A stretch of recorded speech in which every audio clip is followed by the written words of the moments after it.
music class. Because I was a musician before I was an athlete. But don't forget the Joes, your bros, whatever the saying is. You know, the guys that you go into the trenches with, the guys... 25 Super Bowl champ Jordan Mailata shows up. Now, if that's not added motivation.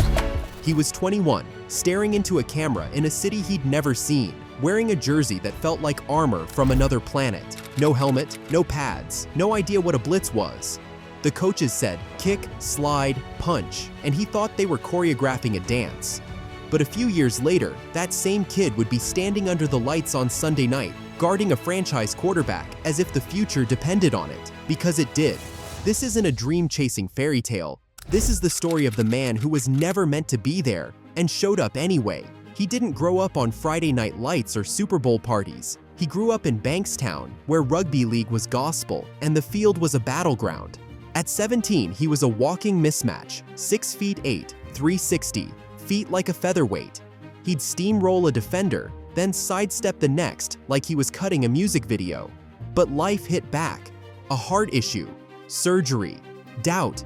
Coaches whispered the cruelest compliment in sports, too big. Contracts went quiet. The kid who never quit suddenly stared at an empty path, and then a stranger handed him a lifeline disguised as a dare, an NFL international program tryout, American football, not rugby. He laughed, then he listened, then he bought a ticket. In Florida, he stepped into a facility humming like a machine, timers flashing, whistles screaming, sweat pouring. He couldn't get his pads on straight. His jersey was so tight, they taped it at the back. But when the whistle cut the air and he fired off the line, the room changed. A 60-yard human avalanche with dancers' feet. Coaches looked at each other with that rare look. We might be seeing something we've never seen. He just kicked down the door. Now the league would try to push him back out. Draft day, 2018. The screen rolled pick after pick, hours turning into doubts. 7th round, 233rd overall, a Pennsylvania number popped up. Jordan, this is the Philadelphia Eagles. We're drafting you. The defending champs chose the kid with 0 snaps to his name. He hung up and the room exploded. Family, friends, laughter, tears. For one breathless second, the world believed, but the NFL doesn't care about your moment. It cares about the next snap. Day 1 at the NovaCare complex, he walked into a language course taught at full speed. Inside zone, mid zone, wide zone, slide left, slide right, BOB, MDM, squeeze the down. He scribbled notes he couldn't pronounce. The first time he got into a stance, he looked like a folding chair halfway closed. Teammates smirked, coaches corrected, he nodded, and when practice ended, he stayed and stayed and stayed. The lights hummed at midnight while he mimed pass sets in a mirror, palms carving the air, feet whispering across the turf, learning a sport at hyperspeed. Then came his welcome to the NFL moment, a pass rusher who didn't believe in fairy tales. Preseason, 3rd and long, he overset. The edge rusher knifed inside and flattened the quarterback. Gasps, groans. A commentator, "That's the rookie, Mailata." The shot found him on the sideline, helmet off, eyes locked, chest heaving. Some rookies shrink. He smiled, nodded, filed the lesson behind his eyes like a blade. Next drive, the same rusher tried the same move. This time, Jordan's inside foot snapped down, hands shot like pistons, and the rush died in his chest. A different commentator, "That's better." The season didn't smooth out. His back betrayed him. Rehabs at dawn, film at noon, notes at night. He built his body back, but more than that, he built a library in his head. Jason Peters' poise, Lane Johnson's violence, Trent Williams' angles. He stalked details. Hand inside the breastplate wins. Second step at 45, not 50. Punch through the sternum, not over it. Stoutland barked, corrected, demanded, believed. Again, and again, and again. The rookie project became a craftsman's apprentice with a welder's intensity. 2020 warps into chaos. The line falls apart. A door creaks open. Too soon for some, just in time for him. Jordan, you're up. No easing in. Not a courtesy series. Full games. Real consequences. He walked to the huddle and heard nothing. Crowd noise swallowed by heartbeat. Then the cadence cut through. Ball snapped. Kick, slide, anchor, clean. A twist came late. He passed it like a veteran. The next series, a bull rush tried to walk through him. He sunk and turned the bull into a statue. He lost reps, learned, won more. Every Sunday, the tape got heavier with proof. This wasn't cute anymore. It was real. By 2021, the starting job wasn't borrowed, it was his. The team didn't just hand him a helmet, they handed him a pen. 4 years, 64 million. A number that rattles even veterans. He called his parents. The line cracked with static and tears. He told the media the truth. He wasn't chasing status. He was chasing belonging. The money said elite. His work said not enough.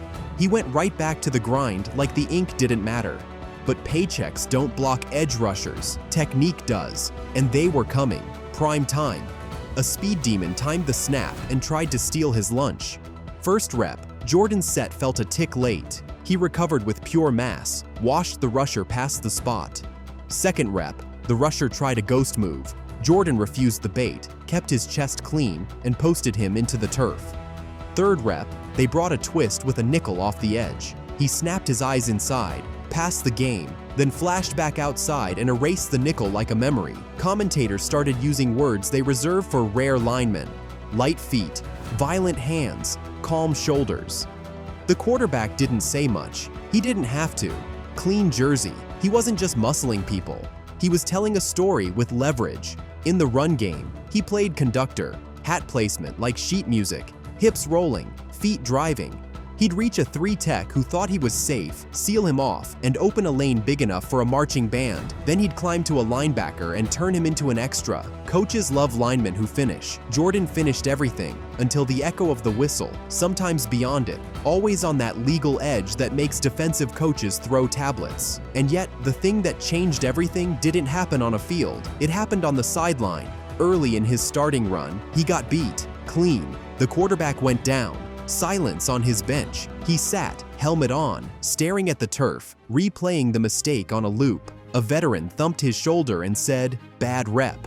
Next one. A few snaps later, the same look came. This time he widened, baited speed, then clamped the inside counter. Pancake. He didn't roar, he didn't flex. He jogged back to the huddle like he just filed paperwork. That's when the staff knew. He wasn't surviving, he was solving. The city adopted him because he felt like Philadelphia. Tough, funny, zero pretense. He'd strum a ukulele in the locker room, then spend 10 minutes breaking down a backside cutoff angle like a scientist. He'd do interviews with that easy Aussie rhythm, then switch into a meeting and speak footwork like a second language. He made the extraordinary feel human, a giant who remembered the kid who got lost in a rulebook and decided to memorize it, and he learned to conduct it at volume. He wasn't just playing left tackle, he was learning how to be a left tackle for 10 years.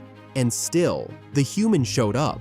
The ukulele before practice, the laugh that carried, the humility that wasn't an act. He'd sign a kid's jersey, then ask the kid about school like it mattered, because it did. He remembered the feeling of being nobody, unchosen, mispronounced. He carried it like fuel. He wore the 7th round number like an invisible tattoo.